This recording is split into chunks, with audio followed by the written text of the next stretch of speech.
I feel like colon hydrotherapy is a new subject for a lot of people. And I just wanted to we got kind of on a tangent. I like to talk about metabolic health and liver, but I want people who are kind of colonic curious to hear what I have to say about the basics of it.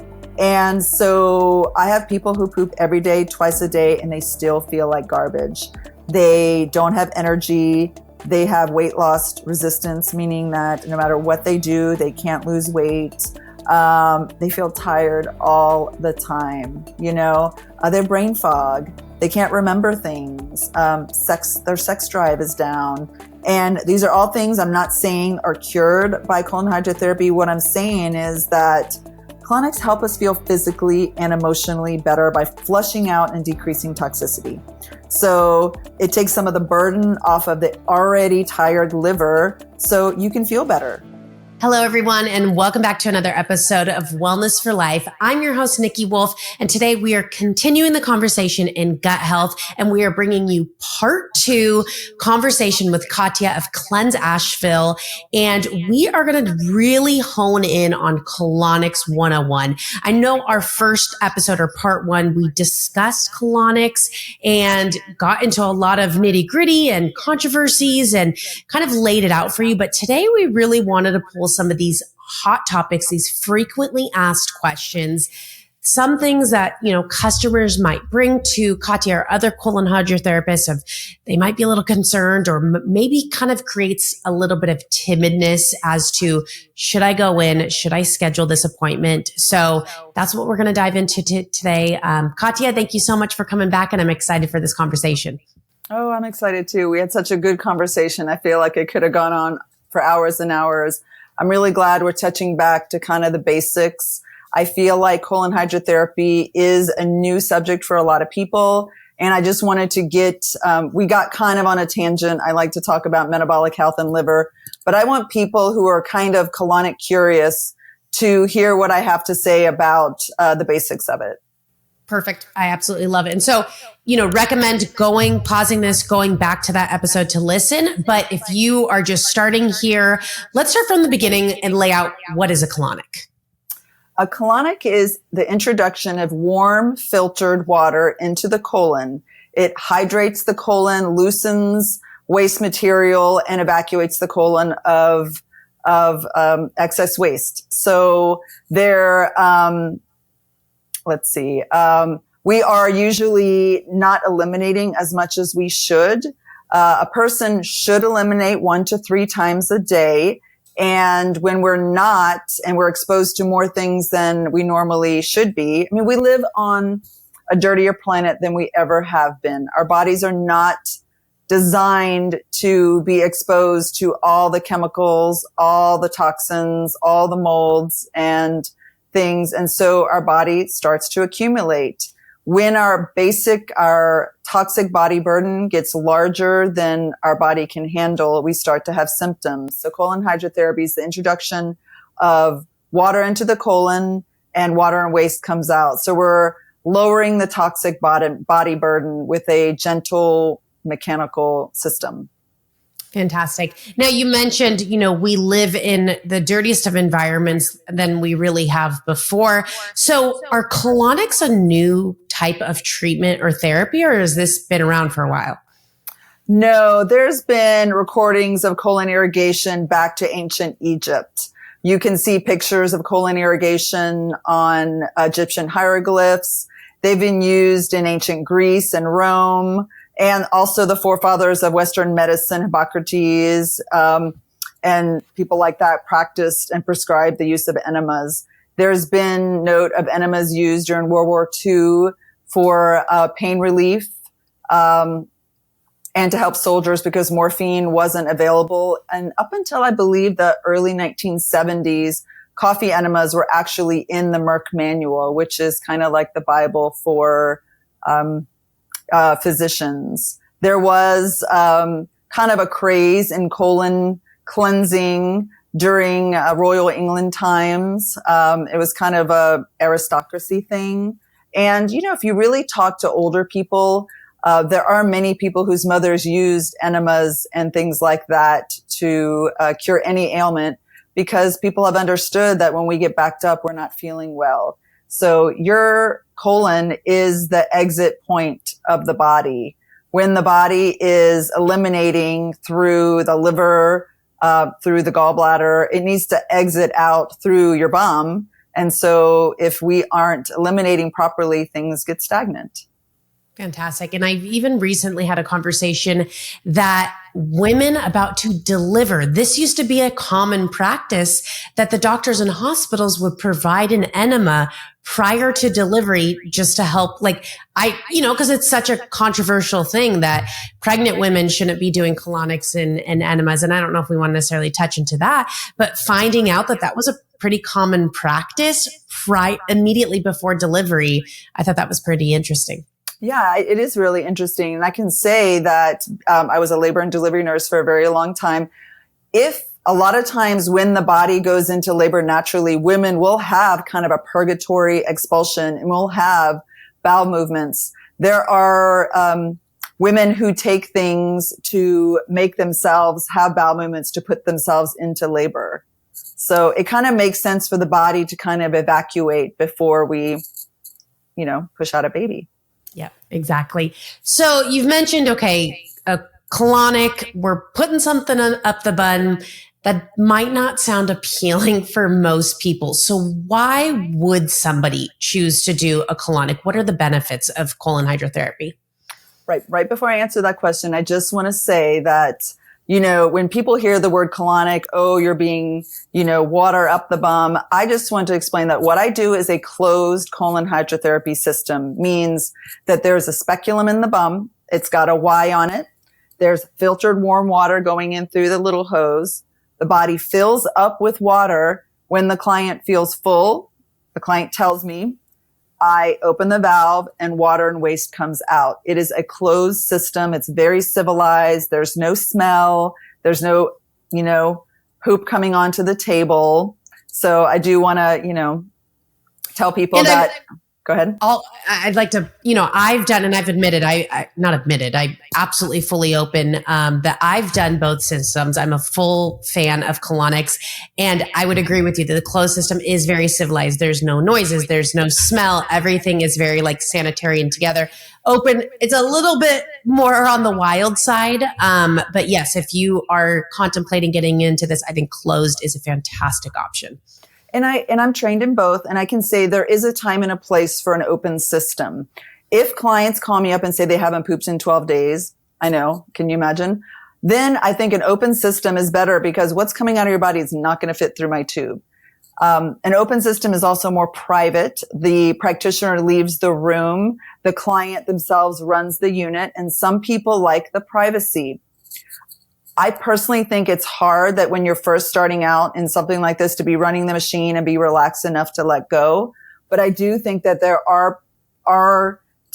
a time and a place for it. So I don't want to just say, open systems are no good. I just feel that because me as the practitioner, I can drive the car. I can help my client get into a parasympathetic mode. We get a lot more release that way. This is why I use this system. Completely agree. And I'm glad we clarified that. And I would say, my first however many, I did closed system till I felt comfortable, then went to an open, and I kind of go back and forth. But the benefits too of closed system is you're working and communicating directly with this expert who can kind of consult you on, without seeing lab work or anything, what's going on in the body. They always have, I know that this is from my experience, they always have an anatomy chart and kind of showing, okay, it tends to go in the pockets, or this is what's happening. These people have gotten into the field probably because they've experienced some sort of personal issues, and they've helped hundreds of thousands of clients through this. So it's almost like a consultation too while you're getting this therapy treatment. So absolutely, there's pros and maybe not cons, but there's benefits to both types of therapy. Completely.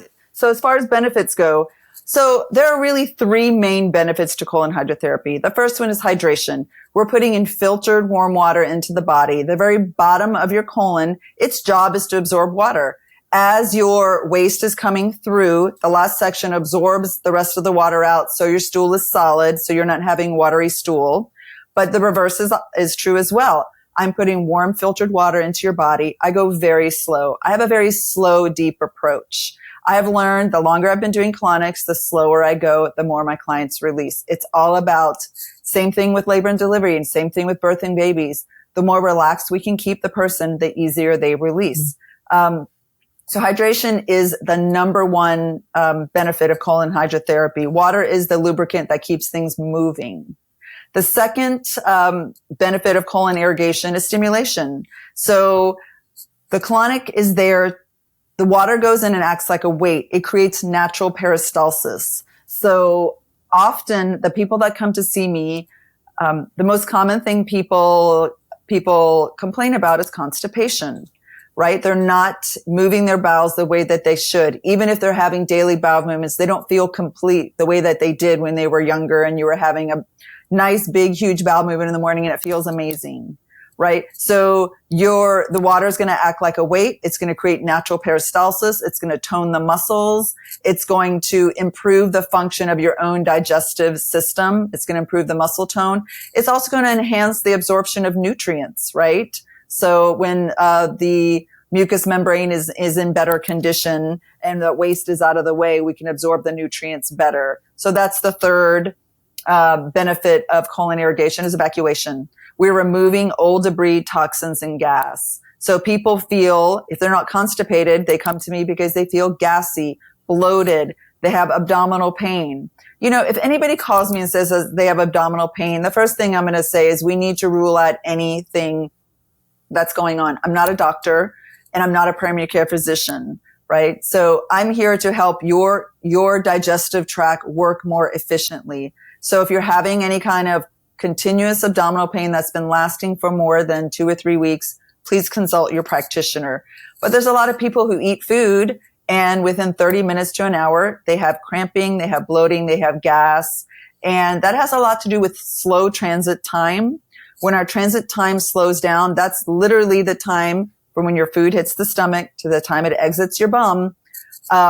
When that time is slow, we're not going to feel good. If your food is traveling through your digestive tract more slowly than it should, there's going to be time for fermentation and basically rotting. It's going to feed the opportunistic flora, which is always there, and it's going to inhibit your beneficial flora. So basically hydration, stimulation, and evacuation. That being said, there's a lot of other things that my clients report, right? So the number one thing my clients report is better bowel movements. And I'm going to be completely honest with you. You're not going to have these benefits from getting one colonic. Colonic is a way of life. It's a tool. Just like eating healthy, exercising, keeping your body clean is a tool. Some people are better evacuating than others. You probably know people who wake up every day like clockwork. They have a big bowel movement. They might have another one in the afternoon. No problems. Most of my clients don't have that, right? So they're pooping once a day. Maybe it's hard. It's pebbly. They may be pooping every other day, every third day, once a week. You can't be doing that, right? So imagine if you pooped every 3 days or 2 days. You're having 6 to 9 meals inside your body that is rotting and fermenting, no refrigeration. So you get the picture. So when we do regular colonics, enemas and coffee enemas as well, you know, my clients do a combination of colonics, enemas, coffee enemas, and also maybe take some magnesium and other supportive things to increase motility. We want food to go in and out. Remember when you have a baby or a puppy eats, puppy sleeps, puppy poops, right? That's how our system works the best. So less gas and bloating, definitely something my clients report. Increased energy levels. Normal digestion takes about 30% of your energy. So that's healthy digestion. If it's impaired and slow, it's going to take up more. A lot of my clients report not only more energy, but less brain fog. I would say probably 75% of my clients have brain fog. And I have a lot of really young clients, you know, and that's just our brain isn't functioning the way that it should, right? Yeah. Elevated mood. I can just tell you that for myself, that when I am empty and clear, my mood is better. When I am feeling stagnant, constipated, anything, I feel anxious. In Chinese medicine, the bowels are the seat of anxiety. And so we can feel grumpy, we can feel irritated and things like that. Lot for myself, huge reduction in sensitivities and allergies.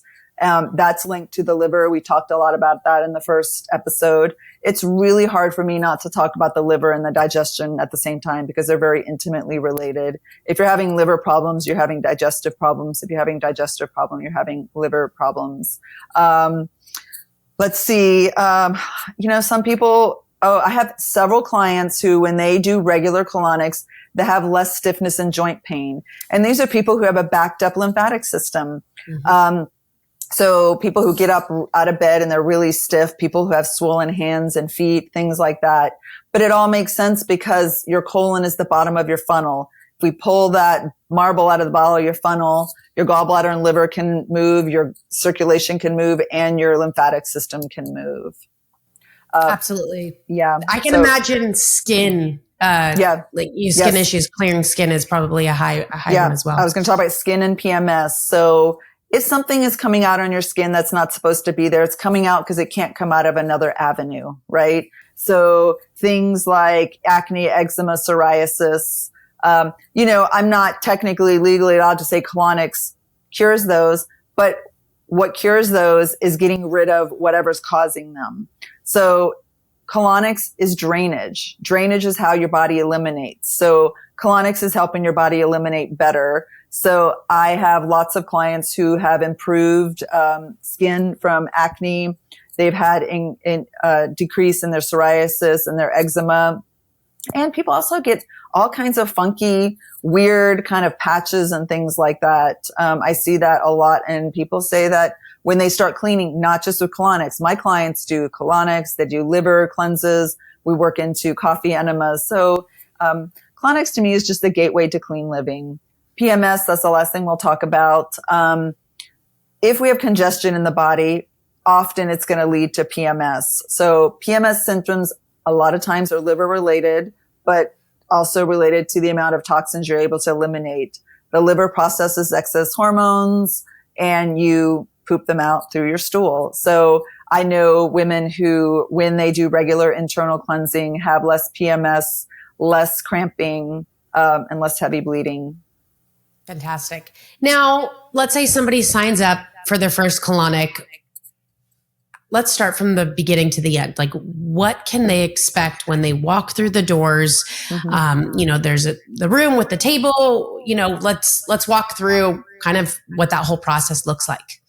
Perfect. So every colon hydrotherapist is different. I require an initial consult for all my initial clients. And this is because I need people to understand that this is not a kind of one-off, hey, you're going to do this colonic.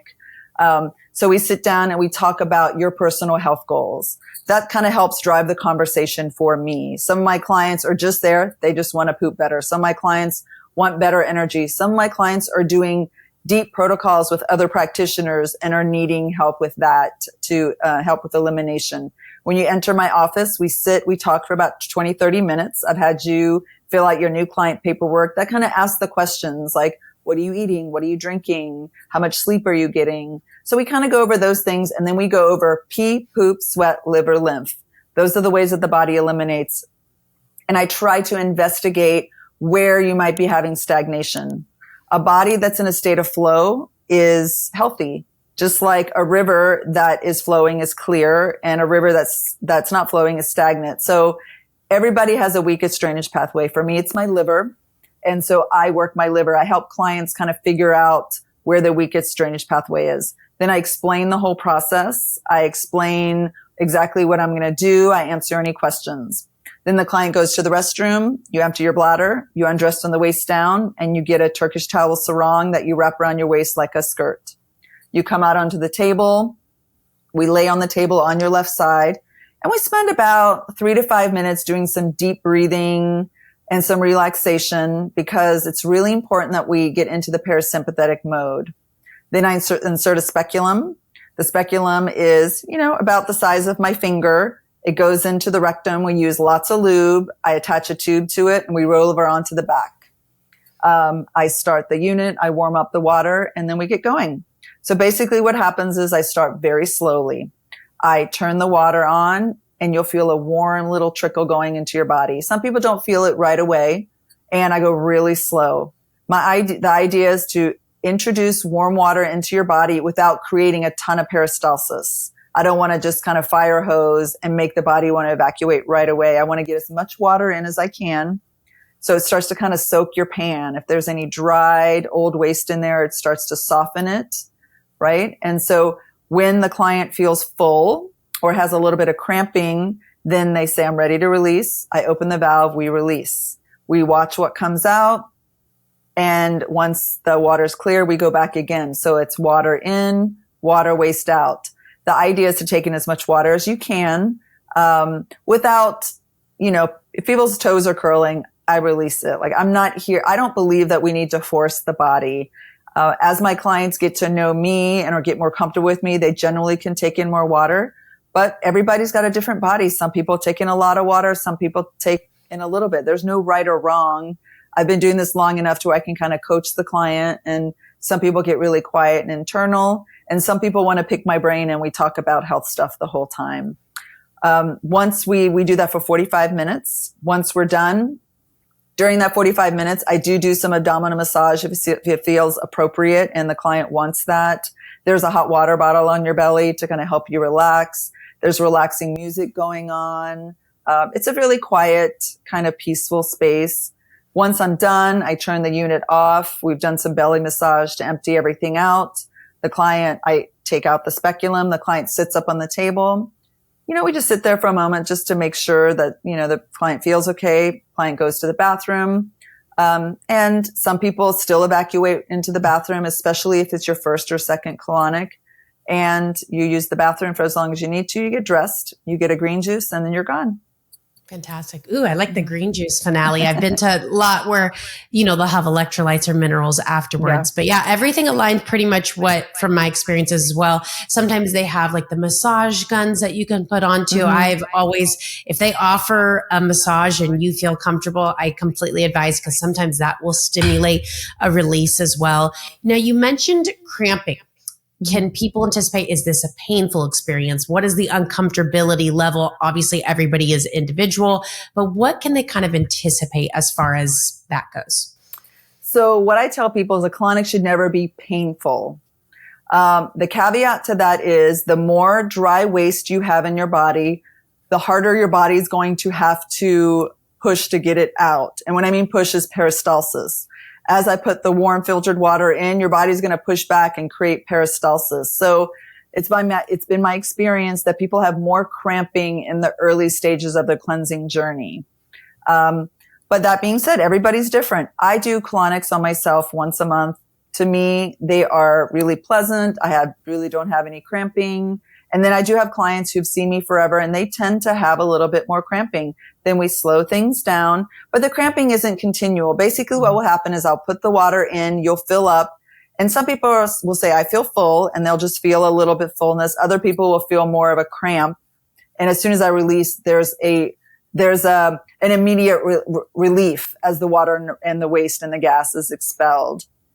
If my clients continue to have a lot of cramping or discomfort, then I'm thinking that there's inflammation, and I'll recommend a 21-day anti-inflammatory diet. I just had a client recently come to me having, left-sided abdominal pain for months, and was having regular bowel movements. And I really recommended that she did at least 21 days, if not 30 days of anti-inflammatory diet. I saw her on day 14. She hadn't had any pain since she started. So sometimes we need to look a little bit deeper, but pain shouldn't be a word we use. There can be, there can be a deep release as the impacted waste is broken down and flushed out of your body.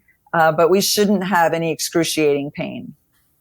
Yeah. And I could attest to that. I've never really had any pains. And every time I've gone in, they are always like, whoa, you could fill up quite a bit. Like I can hold in a good amount of water. Sometimes at the very end of it, I feel a little bit more of an uncomfort. But one thing that I can communicate of what I do as far as feel is sometimes like you can feel when you're about to have a release, whether that's open or closed. And sometimes I can get hit with more of like a nausea, and it seems like my face might go white a little bit. it's because you're about to do a major release of toxins, of waste, of so much stuff is about to come out of your body. And it's almost immediate when you come back to life. I've done, detoxes with my mom and my sister, and we'd go into this big room and we're all kind of in there. My daughter's in there, and sometimes they'll put her on my lap. And I know when those waves come, I can't talk. Like I might be in the middle of a conversation and I can't even talk because you're about to have that big release. But like I said, it's almost immediate where you start feeling back to normal. Correct. I do tell my clients that you might get chills. It's kind of like imagine like you have the flu or a stomach bug, and you know that feeling where, oh my goodness, I'm about to have diarrhea right now. So it's kind of that kind of gurgling, pulling down feeling. And then the release happens. I do have clients who do get nausea, and I do tell clients that you may feel nauseated. My experience has been it's when we're releasing a lot of bile.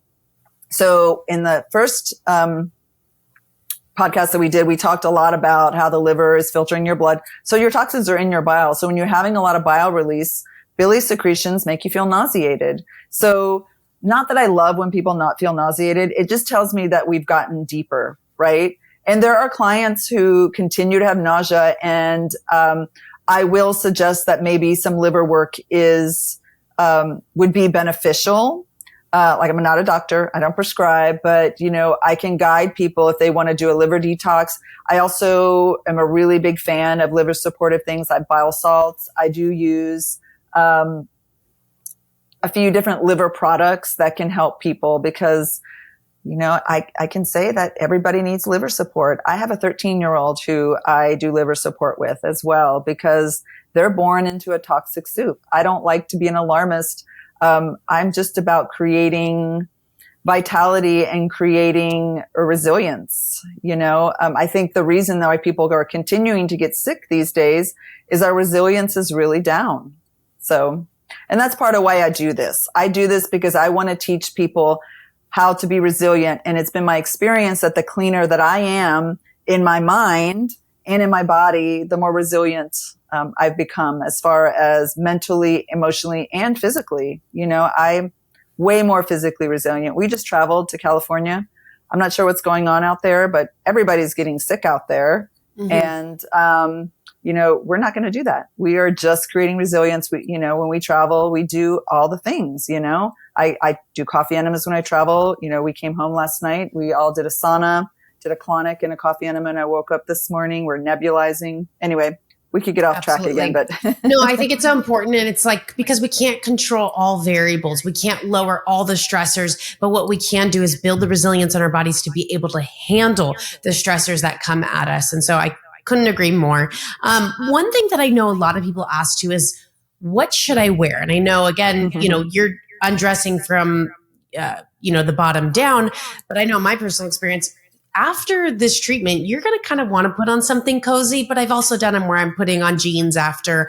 What would you advise for new time colonics, what they should wear? I just tell people wear something comfortable so you can undress from the waist down. There are colonic offices that use hospital gowns.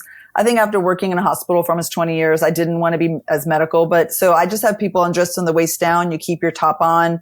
And then, most of my clients just show up in whatever they're doing that day. I have people show up in their business attire, just something so you can remove your bottom layer. Great.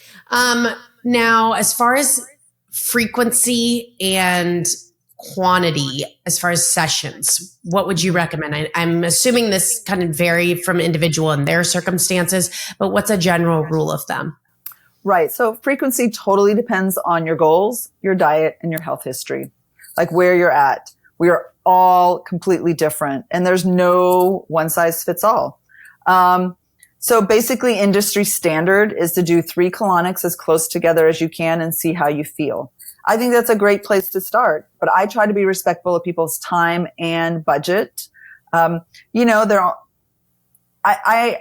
just really, one colonic isn't going to change your life, right? It gives you kind of a sneak peek into it. So it's hard for me to say, hey, you're going to need 10, you're going to need 6. I tell people just start with 3 and see how you feel. Everybody's different. The majority of my regulars see me once a month after they have done their initial kind of 3 sessions and we've kind of got them on board. They've created a little lifestyle habit of either more exercise, better food, cleansing the liver quarterly. I also have a lot of clients who every season will just buy a 3-pack from me. So they'll come in and be like, I want to do my 3-pack. I want to do it in 7 to 10 days. And they'll come in and just kind of clean it all out. I have clients, I hear from them every few months and they just come in for a colonic. For a newbie, I think it really depends. If you are constipated and not pooping, eliminating daily, you're going to need more colonics. If you have more like chronic health issues, and I'm not saying colonics heal these things, but Lyme, mold, things like that, you may need more colonics if you're already doing some deep cleansing. But rule of thumb, start with 3, see how you feel. Great. Can you explain and clarify why the 3 back-to-back in a short time frame?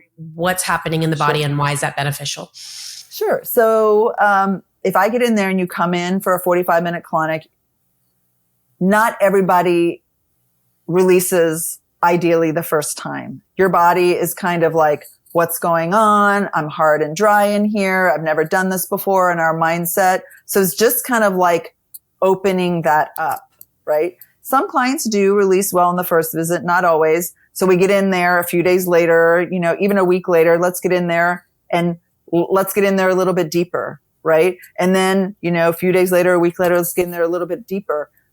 There's no way for me to empty out 5, 10, 15, 20 years of waste in a 45-minute session. So there's always more. I've been through 6-day trainings where, and I don't recommend this, getting colonics 6 days in a row, but because I was part of the training, I was getting colonics. I continued to release. I had a client who did a 10-pack with me. And these are people who are just want to go for it. And we did it in probably a 3-week period, which is pretty fast. And she was having great colonics. And on the 5th one, she comes out of the bathroom and she's like, don't go in there. And I said, oh, what's wrong? She goes, whatever just came out of me was black and foul and smelled like a dead animal. So it took 5 colonics for her to release whatever her body was holding on to. Yeah. And from my understanding too, is in that very beginning, a lot of times it's just part hydration, but also, and correct me if I'm wrong, there's the ascending colon, the transverse, and the descending colon.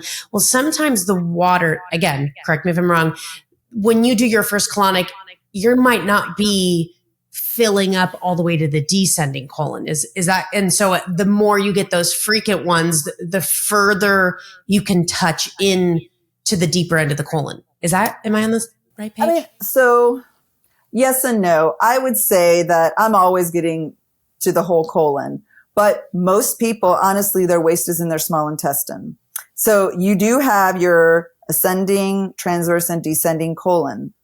Where the small intestine and the large intestine meet is called the ileocecal valve. It's a one-way valve. So when I'm putting water in, I'm not pushing poopy water into your small intestine. You don't want me to, right?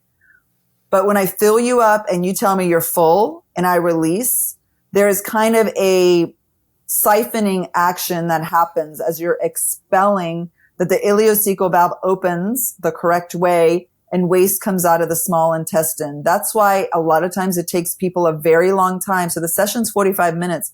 I have clients who sometimes don't start releasing deeply, until 15, 20, 25 minutes later, especially on the first one. Sometimes people don't release deeply until like 35 minutes in, because what I've noticed, and this is especially for women who are really constipated, have a lot of cortisol, and have really busy lives, their food just rides high in their small intestine.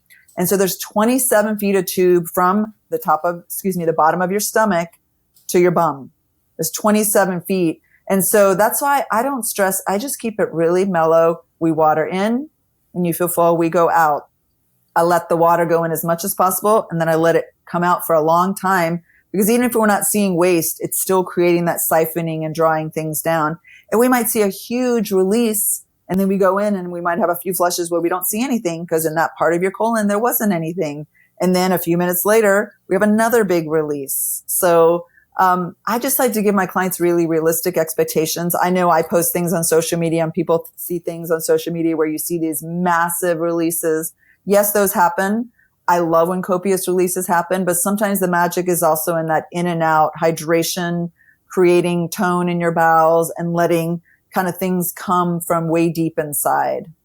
Great. I know a common question that people ask is, what if I'm on my period? I'm menstruating. Can I be getting a colonic at the same time? Absolutely. It is perfectly reasonable and safe to have, okay, I'm not going to use that word safe. It's perfectly reasonable to have a colonic during any phase of your cycle. You're already cleansing during your monthly flow, and a colonic can help with stagnation. I know that if you look at pictures, diagrams of a woman sideways, and she's got a really full colon, full with poop, it could put pressure on her uterus and it can create more stagnation there, and stagnation can cause discomfort. Great. I know that there are people who say they don't want to do enemas and colonics during their menstrual period, and I was actually trained that way.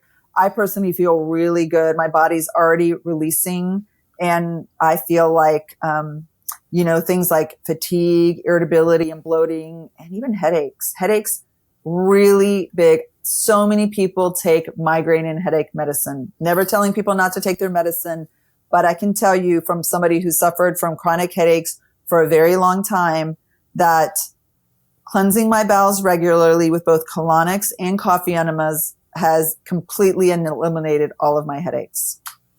Amazing. And those can be so incredibly debilitating, especially during your menstrual cycle. I mean, just kind of getting hit with so many of those things. So I can see if you are feeling up to it and you can go in and get one, that could be a very beneficial experience. Now, this is a very common question that I've heard from so many people when I'm in this health and wellness space and I talk about colonics. They're like, well, won't your body become dependent on them? This peristalsis, that would stop working, or your body just loses its own ability to evacuate.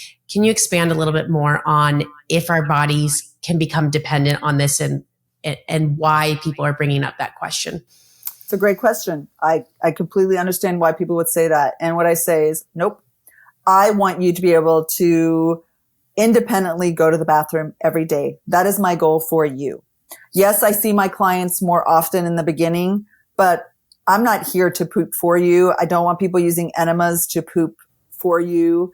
Colon hydrotherapy is designed to strengthen the colon. The water acts like a weight and it creates peristalsis. So it's kind of like doing Pilates or CrossFit inside. So the more waste is released, the stronger the colon becomes. And the more regular your own elimination can be. I'm my own N of one. I probably pooped every other day up into my 30s. That was regular for me. I didn't really realize, even as a nurse, that wasn't enough. And it wasn't the only reason I got unwell in my late 30s. But having gone through everything I've gone through, I learned that no, we need to eliminate every day at least one big, huge bowel movement, preferably twice.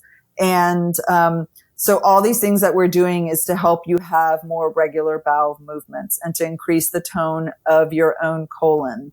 So if you look at anatomy books, you'll see this beautiful colon that goes up and then across and down. When you do imaging, not a lot of people's colons look like that. I've had several, more than I can count, people come to me after an ER visit. They've gone to the ER because they have extreme abdominal pain. And the ER doctor literally says you're full of poop. And when they look at the imaging, your colon does not look like the way it's supposed to. If you're impacted, it could, be bulging. There's also strictures. So the idea is the water goes in, hydrates the tissues, the peristalsis moves, we get things strong. I want your colon to be beautiful, strong, and working on its own. Awesome. Incredible. Now, what if you have somebody who goes regularly? And I know regularly can vary, but if they're going to the toilet every single day, is a colonic beneficial, necessary? Yeah, absolutely. Colonics are for everybody. Again, we talked about the planet being dirtier than it's ever been. We're exposed to thousands of chemicals in the environment, in our water, our food, the air, personal care products. The toxicity builds up in our system. And I just call it your body burden. Everybody has a body burden story. I start with generational trauma. I start with, your childhood trauma. Every house you've lived in, was there lead pipes? Was there mold? When I first moved to the United States, I lived in New Orleans, and they used to come by and spray for bugs. We would stand outside. I mean, we would like walk behind, so schools are very moldy. There are things, medications and vaccines that have side effects. So everybody has a body burden story. And a lot of people now, especially if you were born after, 1986, 1990, you've inherited a lot of toxicities from your mother. And so I have people who poop every day, twice a day, and they still feel like garbage. They don't have energy. They have weight loss resistance, meaning that no matter what they do, they can't lose weight. They feel tired all the time, their brain fog. They can't remember things. Their sex drive is down. And these are all things I'm not saying are cured by colon hydrotherapy. What I'm saying is that colonics help us feel physically and emotionally better by flushing out and decreasing toxicity. So it takes some of the burden off of the already tired liver so you can feel better. I know that when I am clean, my liver is happy, my eyes are bright, I have good energy, I sleep well, and, all those annoying symptoms of brain fog and digestive issues just aren't there. Great. One last question that I have for you, and I know you've mentioned it a few times through our conversation today and our last one, is you've touched upon enemas and specifically coffee enemas. Do you mind kind of sharing with us what's the difference between a colonic and an enema, why there might be benefits to doing one over the other, and then what's the introduction of coffee in that? So what we've been talking about is colon hydrotherapy. It is the use of it's a colon hydrotherapy unit where I'm introducing water into your body and I'm cleansing the whole colon. And as we evacuate, the small intestine evacuates some as well. When you do an enema is something you do at home. So you get an enema bag, make sure it's non-toxic. They come in glass or silicone or stainless steel, not from China. And you fill it with your solution. Most people start with warm filtered water with a little pinch of sea salt, just for some minerals. And you put it in your body, and it only goes in about 14 to 18 inches. It sits in the descending colon. The pressure can create peristalsis. There's some hydration that happens, and then we evacuate, and it helps evacuate the lower bowels. So again, it's done at home. It's not as deep, but it can kind of create that release that you need if you're feeling backed up. I know people do different solutions. I know people do apple cider vinegar and lemon and things. The only water enemas that I talk about with my clients is just water enemas with a little bit of salt. I do instruct people on wheatgrass enemas. People who tend, for whatever reason, not to be able to do coffee enemas, we also do those here. Coffee enemas, totally different. Coffee enemas, while they do eliminate your bowels, is a liver and gallbladder cleanse.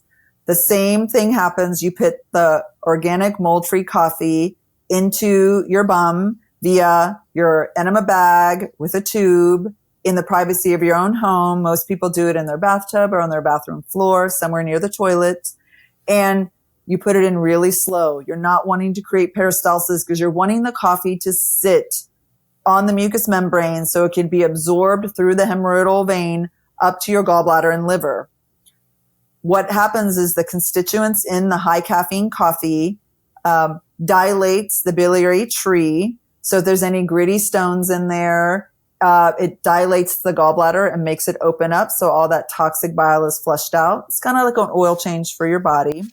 And it also travels up to your liver to help your liver produce more glutathione. Anything that ages you, makes you sick, reduces immunity, creates disease is oxidative stress. Glutathione fights oxidative stress. So when you do a coffee enema for a few hours, your liver's like, let's do this. So again, not a magic pill. You're not going to do one coffee enema and be like, oh, my PCOS is gone, or oh, all my headaches are gone. For me, coffee enemas were the thing that really helped me with my constant headaches. My liver was backed up. When the liver gets backed up, we're going to have headaches. We're going to have menstrual problems. We're going to have allergies. We're going to have blood sugar issues, right? Because the liver is part of blood sugar regulation. We're going to have hormonal issues because your liver is trying to flush out all your endogenous estrogens. So water enemas tend to be more for constipation.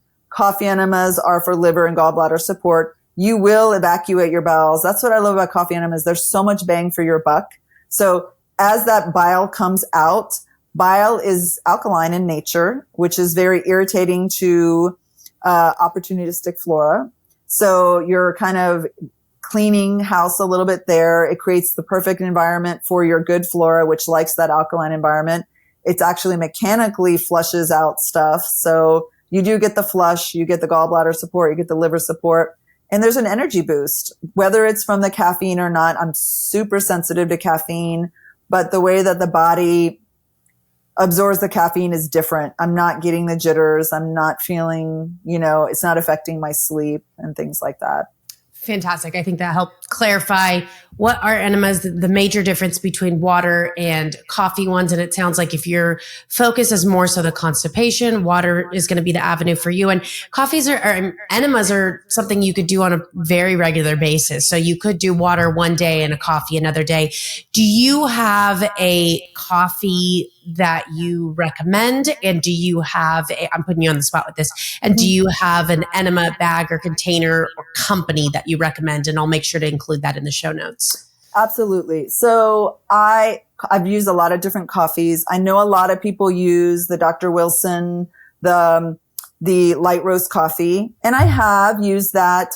I don't like that it comes ground already in a bag that's not refrigerated. For me, I'm trying to protect the antioxidants. Not talking bad about that company. I also find it to be extremely strong. And so for somebody like myself who does coffee enemas a lot, I feel it's a little strong, but some people swear by it. I love Purity coffee.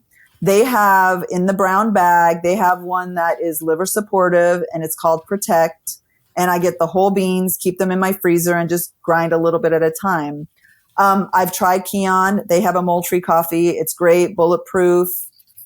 And there's another one, I think it's called Cafe Mom, that I have not used myself, but I know clients who have. So organic Moultrie coffee. I love Purity. The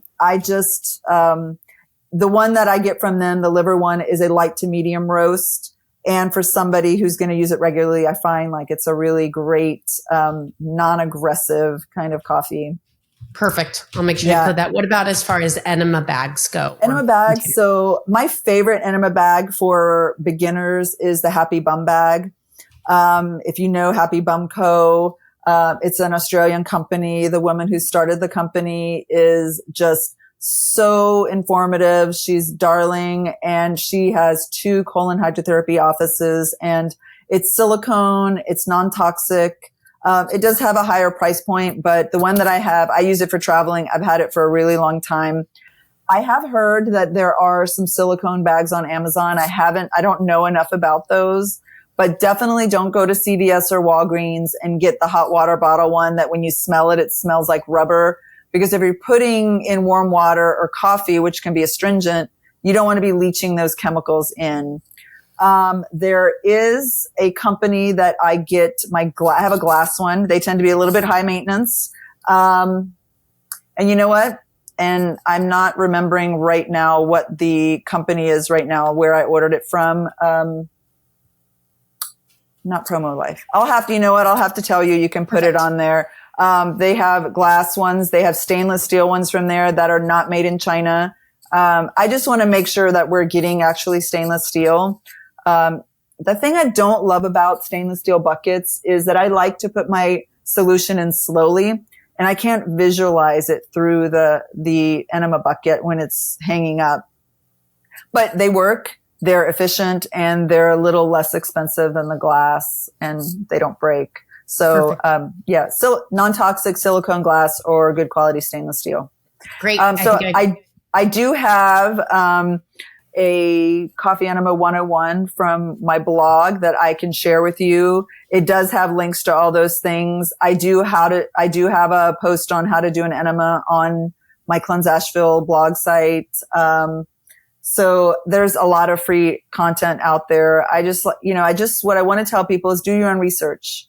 Don't just go and do these things at home because someone told you to. Like, feel it out for yourself. I literally have people call my office and say, is what you do safe?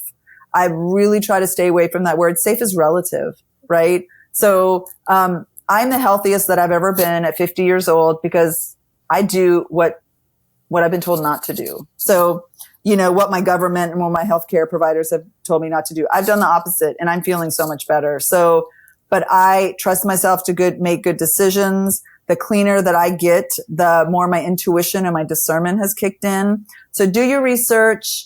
If you have any health conditions, consult with your practitioner and just make sure that you're doing what's right for you. Fantastic. I think if you are listening and had any questions, concerns, hesitations on whether colonics are the next approach for you, I'm hoping that today's episode cleared up all those questions that you might be asking. And again, if this is part 2, so definitely go back and listen to part 1 where we hear a little bit more about Katja's story and why she kind of got into this field and her past experience in the medical field. But we highlight tons of information regarding colonics and digestion. And we do that deep dive into liver and gallbladder health as well. So hopefully today's episode was valuable for you and you feel much more comfortable taking the next step with your digestion and gut health journey. So thank you again, Katja, for being here. Oh, thanks. Thank you so much. Absolutely. All right. Take care.